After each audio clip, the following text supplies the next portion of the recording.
Hello everyone and welcome to the Goway Pro Travel Tales podcast. We're in a bit of an Asia theme this month. This is being recorded when are we? The end of, last day of June actually, isn't it? Yeah. Last day of June and early June we did our road shows, and us being Goway, and let me introduce our guest for those who don't know, Moira Smith, VP of our Asia department, Asia team. And we were on the road earlier this month. Where were we? So San Francisco was the last stop. We started off in Toronto, had about 20 of our suppliers or partners with us, and it was a pretty successful event. Yeah, it was. We had countries represented. What did we term it, from the stands to?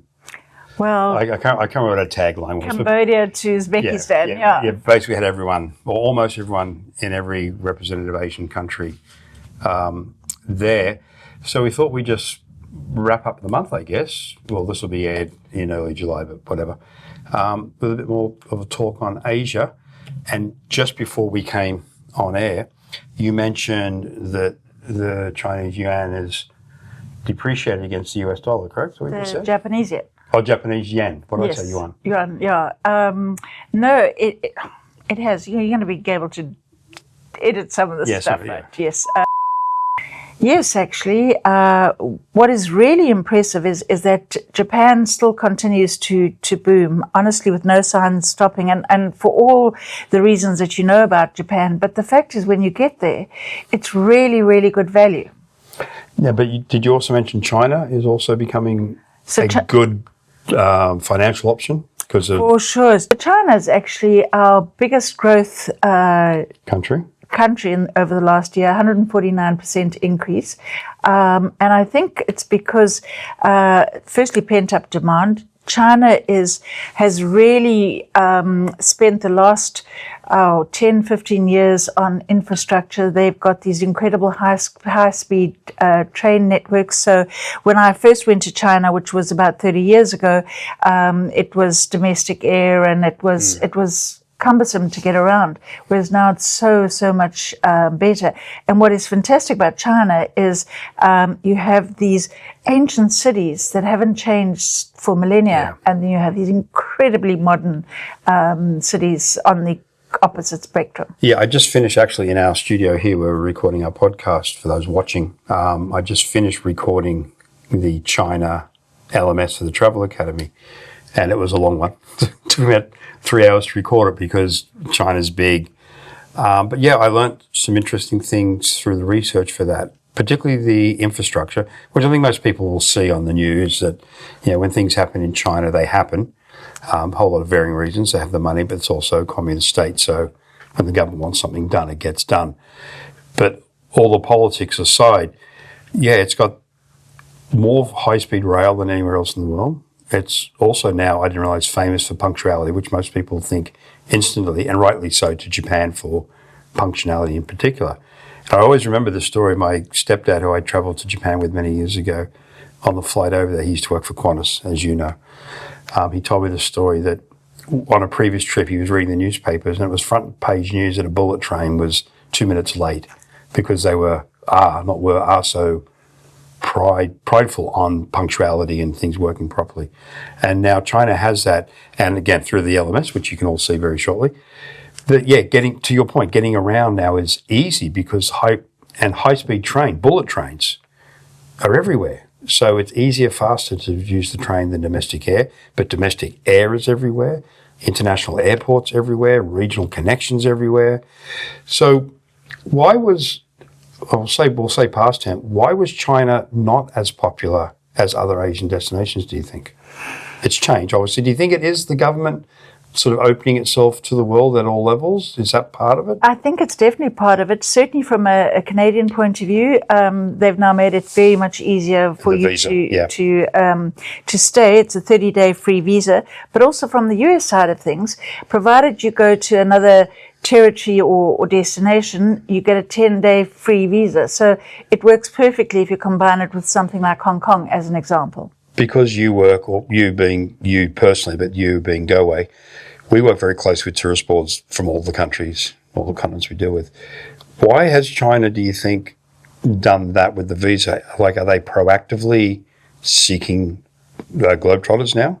Very much so. Yeah? They really That's are. an open statement they've sort of made or inferred at least? They really Yeah. are actively, in particularly North America, both Canada and US, they have very active tourist boards in both those areas, and in fact on both coasts in the US. Now, have they expressed a reason for that, or is it just wanting more visitors? I think I guess that's the answer in itself. Yeah. I know that was a hard question, wasn't a very well-structured question. I'm just wondering what their motivation is. Is it, and they might never even express this in your meetings with them. I'm just curious whether it is politically driven, i.e. they want to open the country, or is it there is a hard focus on, because certain countries, as we know, they focus on tourism for a while, then they don't focus on it for a while. Is this one of China's stated goals? I think so. Right. To be honest, we're meeting with them in the next few weeks. One of okay. the things initiatives that we have, in fact, is our first China Agent Fam that's happening in November, which we haven't had. We haven't had ever. Now we're going to get emails saying, "How do I get on that China Fam?" Is there a way to get on it, or is it invite only? It's invite only, but if you're a member of our Club 100, then you are invited. Oh, okay, there we go. So our Club 100 members, you should probably get an invitation. And what is Club 100, you may be asking? That is our top 100 selling agents. So anyone can get into it if your sales get to a predetermined level, and all that information's on gowaypro.com. So something I learned about China yesterday, which I thought was actually really, really interesting, because one of our experts, Leo, was being interviewed for just basically things that have changed over time. Is Leo, again, for those who know, Leo, very Western sounding name, but he's actually Asian. Is he Chinese? He is Chinese, yes. And one of these comments he made is the question was, what would surprise people about China? And he said how clean the cities are. And he said that in years gone past, China, or certainly some of the bigger cities, had the reputation of being very smoggy and very polluted. But in actual fact, the Chinese government has, over the last number of years, done an enormous amount in terms of the clean air, I don't know what you'd call it, but a clean air initiative. Yeah, and that's what I'm learning, one, doing the research for the Academy module, but just also being interested in it, that, yeah, China has really taken positive steps forward. There's a lot of baggage that goes with it, we know that, but, when they build infrastructure, they get it done, and when they want to, and they are doing a lot of positive things. They really are. They really are, just from their own country's point of view, but obviously from a travel point of view. So on the flip side, why has Japan, because in our roadshow, Japan got a lot of the spotlight, because it is popular, which is obviously makes sense for us to focus on it, particularly for our travel trade partners, because that's where you'll get your bookings. So on the flip side, China's growing. Why has Japan remained unbelievably popular? John, I think anybody who's ever been to Japan would agree with me that it's not just a first-time destination. It's a first, second, and third and more destination. It's got so much to offer, and I think it's so unique in the world for its culture, for its cuisine, for the experiences that you can have in Japan, and really, it's a destination that I can not see any stoppage on in terms of its growth. Now, you mentioned as we started this podcast that it's becoming cheaper because of the currency at the moment, and we did touch on this in depth during the roadshows we just did, because it's something that I was unaware coming into the roadshows, which we explained. Japan had a history of being very, very expensive. Now, that myth was dispelled during our roadshows when we had our partners up on stage, all the Japanese-based and Japanese people. And what they did as a comparison, and you can expand on this in your answer if you don't mind, is the question, a good fine dining meal would be the equivalent of a good fine dining meal here in Toronto or New York. So it's no more expensive than big cosmopolitan city like here, being Toronto or New York. But in general, currency fluctuation aside, it is an affordable destination, correct?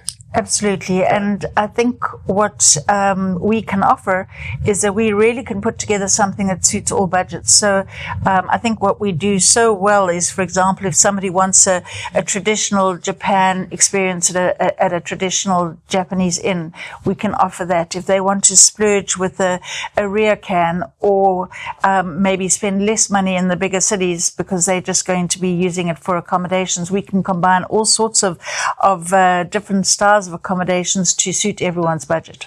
Yeah, and I think one of the attractions that people find for Japan is, you mentioned before, the deep culture, old culture, which most of Asia has. So it's not unique in that respect, but it's a very different type of culture, which is really cool about Asia. There's a lot of cultural overlap, but then most countries are, or have their percentage or portion, which is very, very unique to their country, which Japan is one. But it's so diverse. Like, you have Disneyland there, all the way down to what you mentioned being a ryokan, which is a traditional Japanese inn.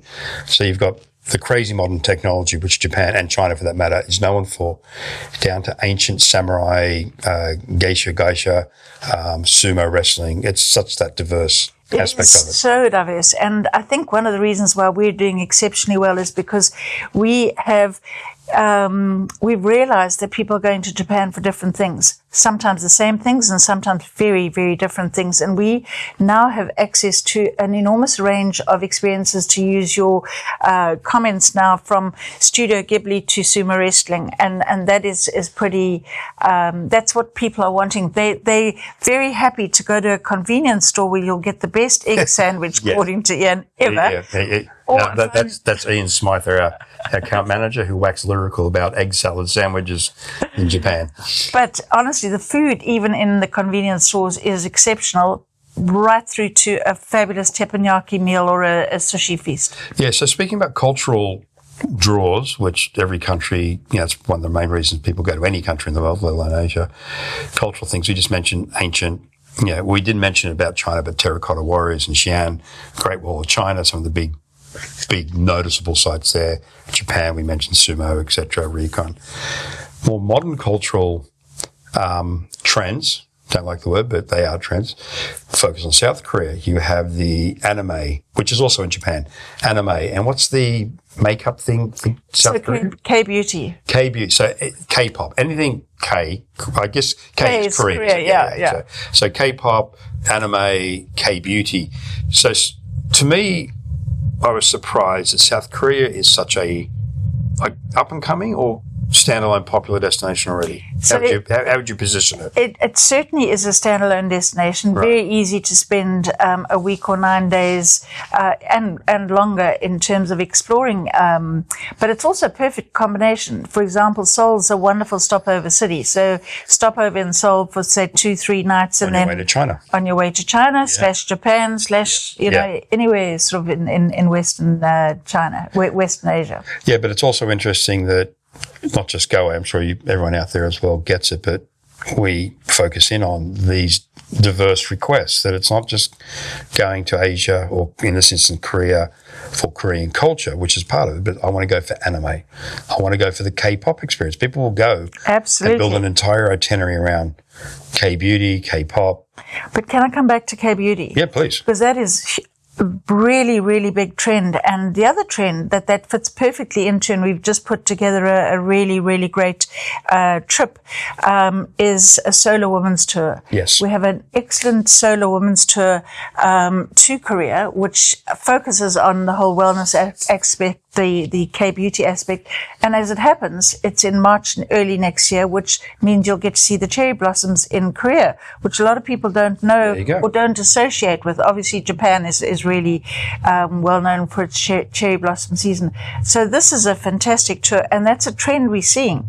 It's one of 3 solo women itineraries that we've put together. One's in Thailand and the other is in India. Okay. We're seeing, I think we've got something like 11 across Goway. So that is definitely a demographic that's up and coming. Yeah, and Asia's always been popular for female travellers as well. It was interesting because you mentioned cherry blossom, and at our roadshow we had a Japan panel, and at the end of it we had a little yes and no signs, like red no, yes, green yes. And one of the questions you put forward to our Japanese panel was, is the cherry blossom season worth it? And the locals sort of went sort of red. Yeah. They were sort of in between. So, it's short for one. I think it's stunningly beautiful. It's highly popular and therefore very difficult. I think if you want a cherry blossom, because we have an Odyssey, for those who don't know, which is a set departure small group trip based around cherry blossom. We do. So if agents out there have clients who want cherry blossom, that's a good one because it's all guaranteed. How far ahead do they need to book, though? Honestly, as soon as they know that they want to. But is it like 6 months, a year? I'm talking cherry blossom. Cherry blossom, I'd book 9 months to a year out. Okay. Yeah, really, it's so popular. But I'm glad you mentioned that because it is spectacular for that short time, but it is immensely crowded. Yeah. And there's so many other wonderful destinations in Japan to see, and in actual fact, depending on the timing, for example, you could go to Okinawa and to earlier in the season where you'll see the cherry blossoms then. But you also mentioned in Korea as well, or in South Korea absolutely, as well. Yeah. So that's another, because again, most of our agents, all their clients are asking, I want to go and see something being a famous site, but I don't want the crowd. So what's the best time to do it? Off season, so to speak, or is there another alternative? So cherry blossom, they can look at South Korea. And then conversely, the fall season colours are also beautiful, really spectacular. Again, a lot of the touristy photos are of the cherry blossoms in Japan, but I've seen equally stunning imagery of, as you say, fall or autumn. Yeah, as well. Really much so. I've never asked you this question, be it officially or unofficially, and I only bring it up because I was talking to Ian Smythe, who was our MC at our roadshow, and we were talking because we were exposed to our suppliers and hearing a bit more in depth about the Asian destinations, and we had South Korea there. Ian and I looked at each other and said, would you ever want to go to North Korea? We both said, well, yeah, we'd be fascinated, but we'd also be very, very nervous, again, for lots of reasons, which I think are pretty obvious. Have we ever had requests for North Korea? We have. We don't do anything support it at the moment, but we certainly have had a few requests. Because people do travel there, and I've seen it on TikTok and stuff, the secret videoing of it. So it is open to tourism, is that? Or it is, but under very strict conditions. With a lot of PT, A lot of PC and red tape and stuff. Yeah. So we don't go there for those obvious reasons. Okay. So one thing we also learned, and this is why it was good that should you have attended the roadshows, if you didn't, all the presentations on our YouTube channel, we had everyone, or pretty much everyone there, represented. And what I found interesting was Philippines and Indonesia were going at each other friendly, of course, about diving in general, but beaches, all claiming the best beaches in the world. So let's just quickly touch on Indonesia. Most people, and I find this surprising from North America as an Aussie, Indonesia and Bali is like our Caribbean. But it's just Bali, which is a very small island in a very large archipelago, but equally popular out of North America. And I find that amazing because it's a long flight from North America in particular. It's not a short flight from Australia either, is Bali. But there's more to Indonesia than Bali. So there is, but I just want to touch on Bali itself, because I was chatting to an Australian yesterday and who has in fact joined our team. She's traveled quite extensively, and we were talking about Bali, and she said, I use the fact that I went as an Australian and literally stayed in one part of Bali as how not to do it, because she was talking about, even though it is a small island, to combine, say, beach with Ubud, because it gets very congested, and enjoy different sides of Bali to see different things. And that's one of the things I don't think people realize in terms of maybe combining two different areas in one stay in Bali. Yeah.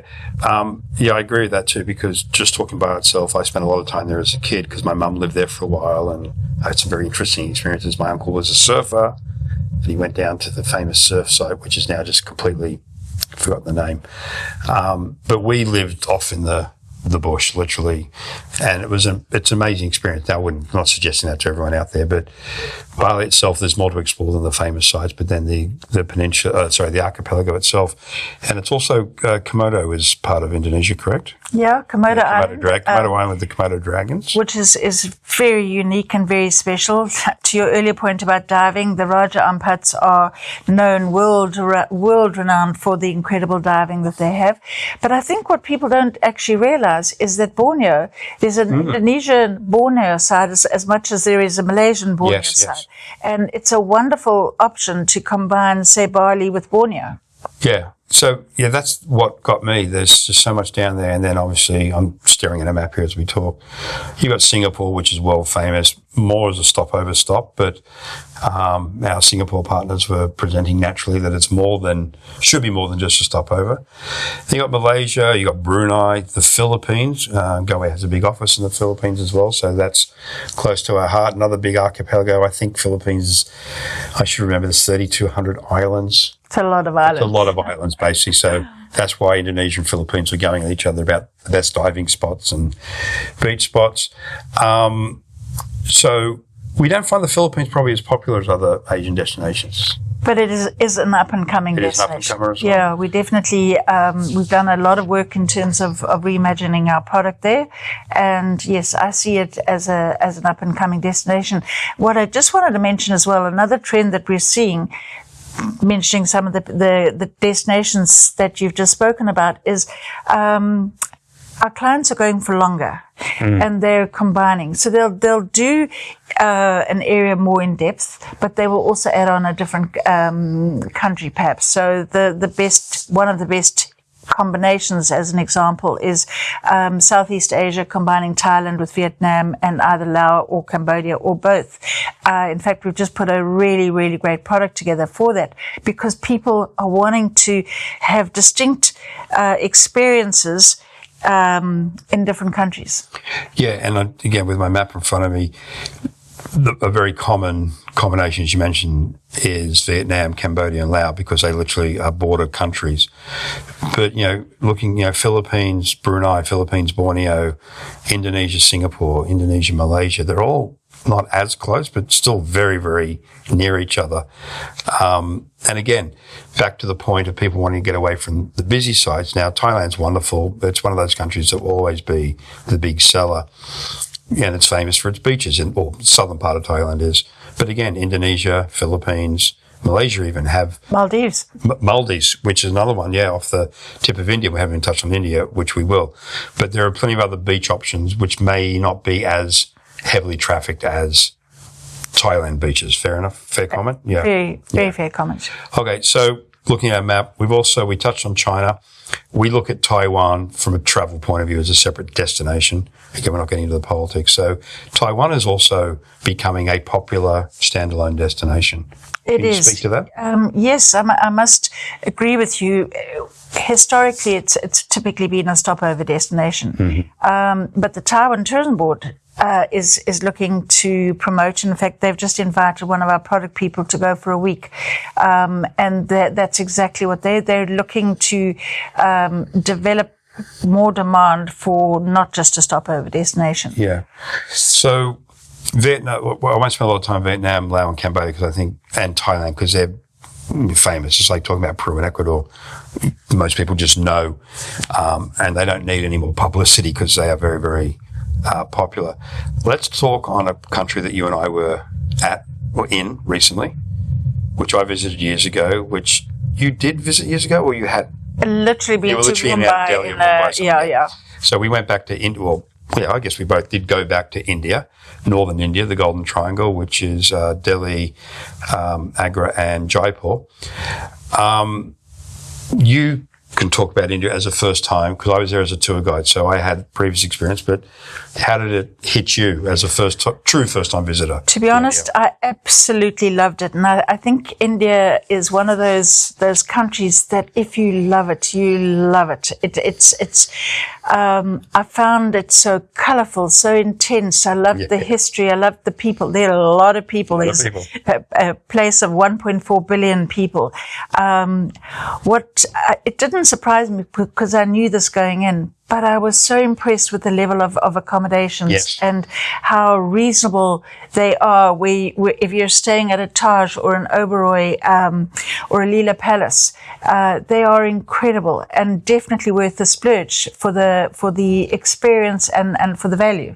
But even though it's expensive by Indian standards, like compared to other things, it's still very, very affordable for an American. Very affordable. Staying in that 5-star, if that's your choice. Yeah, that's what I found. My first trip as as I mentioned, was as a tour guide, and we did 3-star at best camping at times, which was awesome. But experiencing the 5-star luxury, the service by our supplier down there was amazing. It was very, very hot. As we record this today, it's going to be about 35 here in Toronto. Very similar. India, when we were there, which was not prime season for travel. 41 degrees. There you go, 41, which is why it wasn't prime season for travel. But the vehicles were exceptional, obviously air conditioned, and little treats and snacks and water were supplied all the time. Of course, all the hotels and stuff were air conditioned. So, and the pace of the trip, even though it was a fan, which are notoriously fast because they're trying to show as much as they can, was still very well paced, allowing for the heat, allowing for the distances traveled. So when you slow that down for a customized itinerary, it was, very, very comfortable to travel in. And you saw the classic India, the old India, the hustle bustle, the poverty, which is there, can't hide it. But then you saw my impression was it's the old India I remember, the craziness, but it's a brand new India. Like, it's so much more developed, organized by Indian standards. But yeah, it was fascinating and wonderful for me as well. And Don, one of the things that I think people miss the opportunity. So, for example, in Agra, of course, everybody is there to see the Taj Mahal, and you in fact insisted, which we possibly wouldn't have done, and we're now including it in most of our itineraries, is not just to do a morning visit of the Taj, but then to go back at sunset across the river and get fantastic views.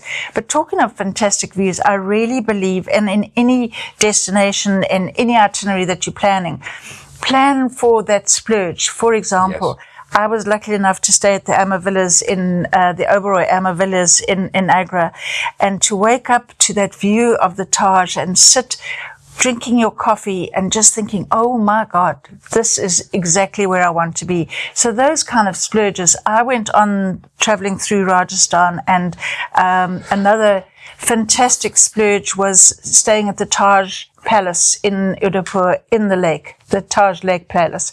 So things like that.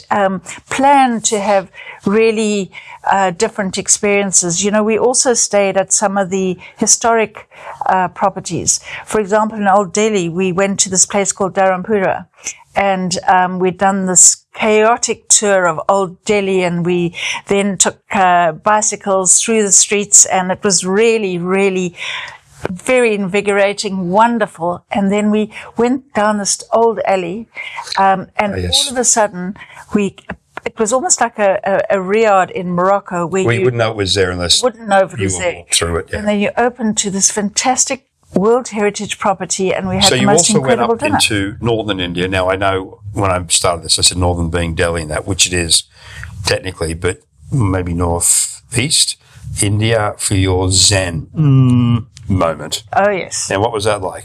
Well, that was pretty incredible. And again, when I mentioned earlier, suggest a splurge along the way, I really that's think what I was feeding into. A destination such as India, which is so alive, and it's almost like an assault on your senses in a good way, you'd need some time to actually breathe out and just absorb what you just experienced. And I was really, really lucky to spend a week at the Six Senses in the Himalayas, or the foothills of the Himalayas. It was called Six Senses in Vanna, and it's the most incredible experience. It's all about wellness tailored to you, so that you get assessed when you arrive, and it's very much about Ayurveda cuisine and the principles of Ayurveda.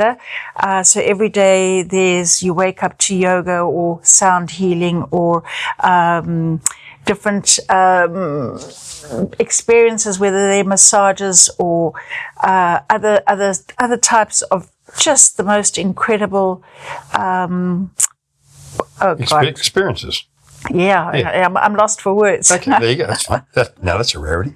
That is a rarity. This is also the area where the Beatles went back in the day, up in Rishikesh, I think it was. So not next door to each other, but that sort of region for anyone who may want to look at it. So that's northwest. So up north of Bangladesh, off to the east a bit. And a lot of people don't realize India actually does sort of branch off that way. So you've got Bhutan above that. Do we sell Bhutan? We do. We've got Bhutan, okay. You've got Nepal above that as well, which is one of my favorites. And then something that Your predecessor back in the day, Diane, was actually looking at, but you're now expanding on, the stands, as we generally call them. I think there are 7 stands. The 2 we don't go to are Pakistan at the moment or Afghanistan, but the others, which all sit on the Silk Route, which is the famous trading run from what is now modern-day China into Europe, Marco Polo, all that type of thing, is Uzbekistan, Tajikistan, Kyrgyzstan. There's another one in here. What's the other one? Kazakhstan, Tajikistan, Uzbekistan, Turkmenistan as well. Now, you've not been to the stands, have you? I haven't, but it's definitely becoming more popular, and we have a fantastic train trip called the Silk Road. And Meg's doing that soon. Meg is doing that. That's one of our reservations managers. Yeah, and that covers all the stands, and then she's actually extending into Uzbekistan to spend some more time there. Right. So again, we do have a presentation from our stands representative. So that's, again, if you're looking for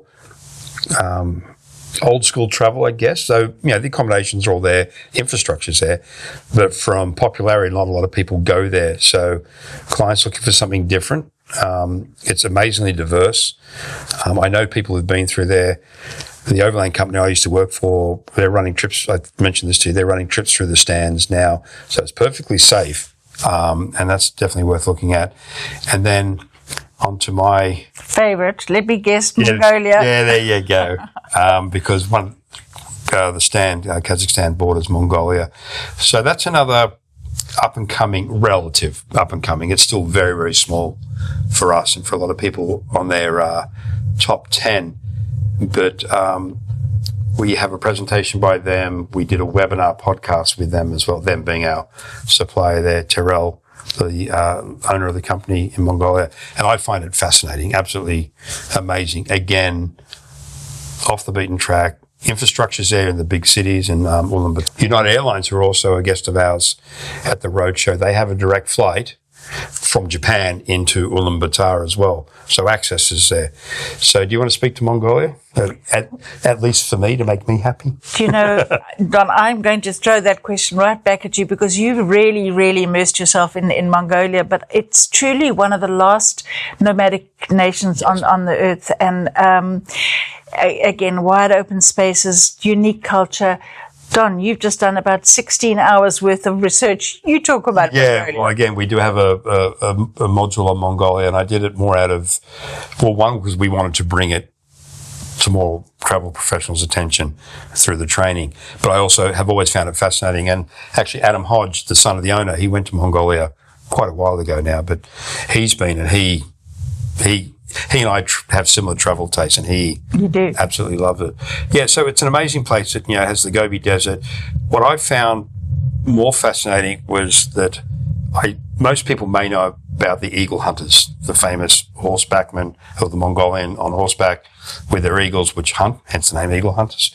So there's that. Then you have the nomadic tribes, which you mentioned, nomadic peoples, I should say, and their yurts, and you can do a lot of homestays and stay with them. You can do it from Ulaanbaatar or near Ulaanbaatar or in the middle of nowhere, and they're true nomads. It's not, it is becoming more touristed, again, all relative, but it's them. You are literally staying with a nomad in their yurt with all the social etiquette that goes with it.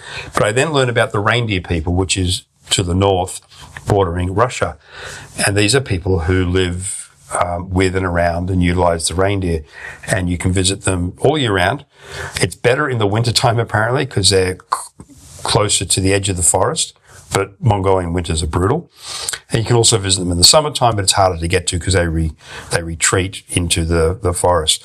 But I asked Terrell, our operator, I said, so if I wanted to visit the reindeer people, the eagle hunters, and the nomadic people somewhere in the Gobi Desert, would the experiences be similar? She said, no, they're completely different cultures, completely different within one very, very large country. So for me, that's what I find fascinating. So that's another good one. Myanmar or Burma? Yes, no? No at the moment. No at the moment. Political reasons, I assume? Still. Right, okay, still. Hong Kong, again, sells itself. Another or I was going to say country, it's now part of China officially. Another destination that has always been a stopover, but is now trying to position itself beyond that. Both Hong Kong and Singapore know they're not really week-long destinations. They accept that.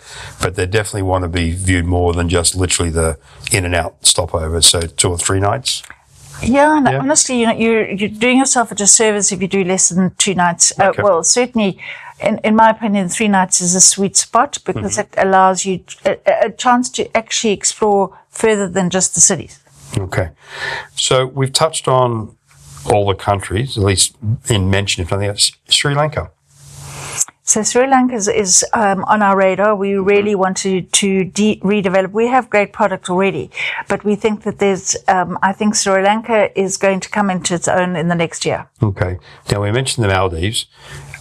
We can dive into it if you want, but they've always been continually popular. They actually kept selling.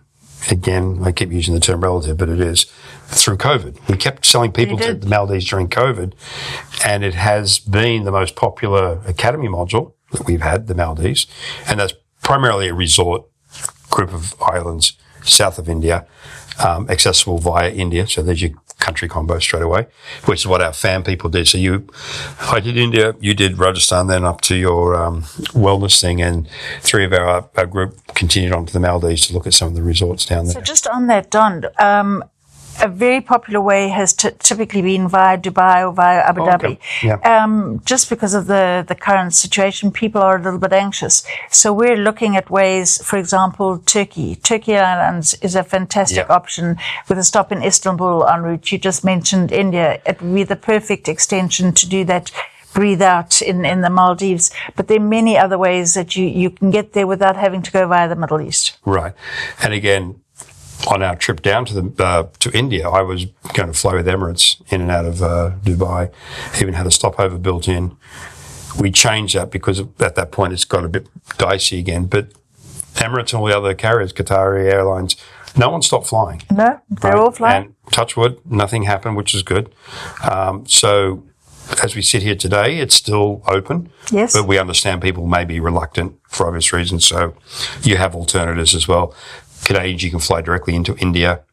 And again, going from the West Coast is another option. For those on the East Coast, get to the West Coast because it's closer to Asia and you've got your direct flights in, avoiding any Middle East complications. That's a really good point because the connectivity out of North America is fantastic to anywhere in Asia. And again, getting back to combinations of different destinations, there's such great connectivity airwise. There is, and really throwing, looking outside the box. If Goway's known for its down under products, down under Australia, New Zealand, but even coming home from Australia, if you want to come back the other way, you can come back via Asia because Asia is the Australian playground because it is relatively much closer than a lot of other places. So you'll see a lot of Aussies in Asia no matter where you go for that reason. I'm not sure if that's a good or a bad thing. I'll leave that up to the audience to decide. We should probably wrap up. Is there any other area you would like to talk about that we haven't touched on, or any new product, any new travel styles? You mentioned the solo women's. You mentioned wellness, which we do. We have our Odysseys. Let's go to that one. Odysseys, again, small group set departures. We have them for Japan, Cherry Blossom in particular. Where else in Asia do we have those? We also have them in India, and the next one, or the one that we're promoting very specially next year, is the one that's over Diwali. So again, Festival of Lights.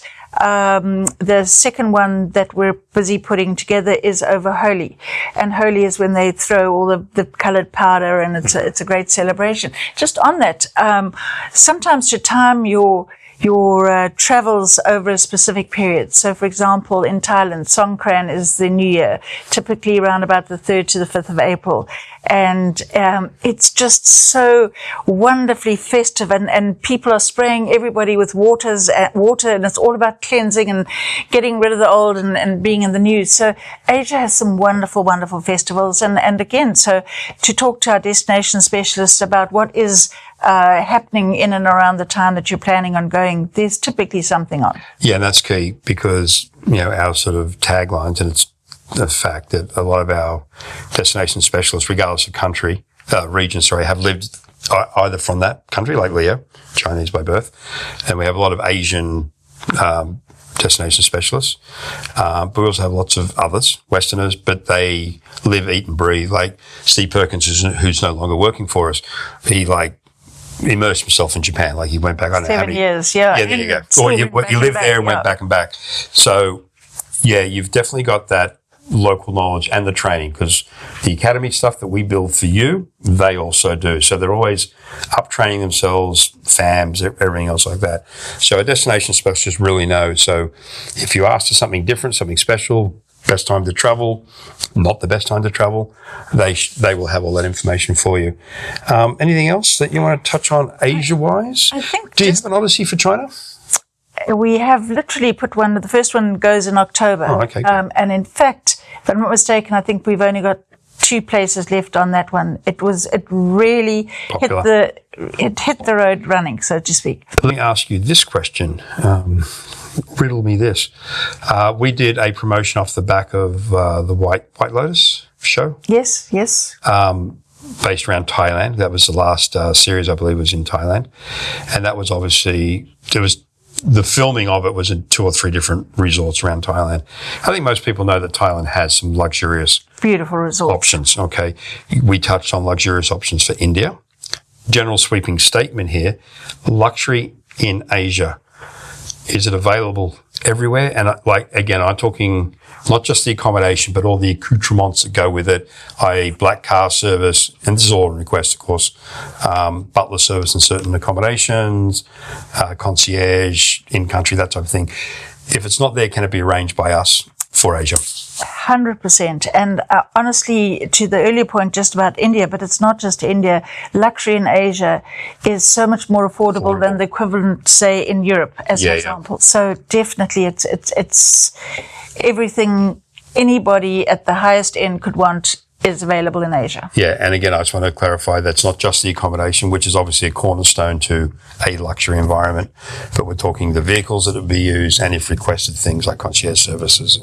And of course, Goway has built its reputation on private guided, which is also can be viewed as a luxury service. It shouldn't be, because I think it's the best service 100%. for information and experiences. But if your clients want like private everything and private access to things, ask, we can probably make it happen. I agree. Were you going to add something on that? No? I was just, when you were talking about transportation, I think certain destinations, Japan being one of them, China being another, the use of the rail system is very, very important. And that's something where we go beyond arranging. For example, in Japan, we will make sure that the tickets are delivered to the hotel before they even arrive there. So again, the infrastructure that we have access to is pretty impressive. Yeah, that's another thing too. And this is the good thing about Goway, even though we're discussing luxury here and all that it entails, certain aspects of any type of itinerary, 3-star to 5-star, will have some of that sort of VIP service, tickets delivered, etc. But if your clients are on a 4-star budget, but they want that 5-star finish, or for it's on a special occasion, birthday, wedding, whatever it may be, we can customize that in. So it can be 3-4-star for most of the trip, and then bang, there's this big literal pop. One other question. Most Asian countries, not all, most Asian countries are very LGBTQ plus friendly. Just doing the China module, not so much friendly, but you can still travel there. So in general, LGBTQ plus, sorry, I'm stumbling over that, travel through Asia is, as I say, normally not an issue, really. It's welcoming for the most part. So certainly Thailand is probably the most welcoming, right, in that respect. But yes, they are welcoming.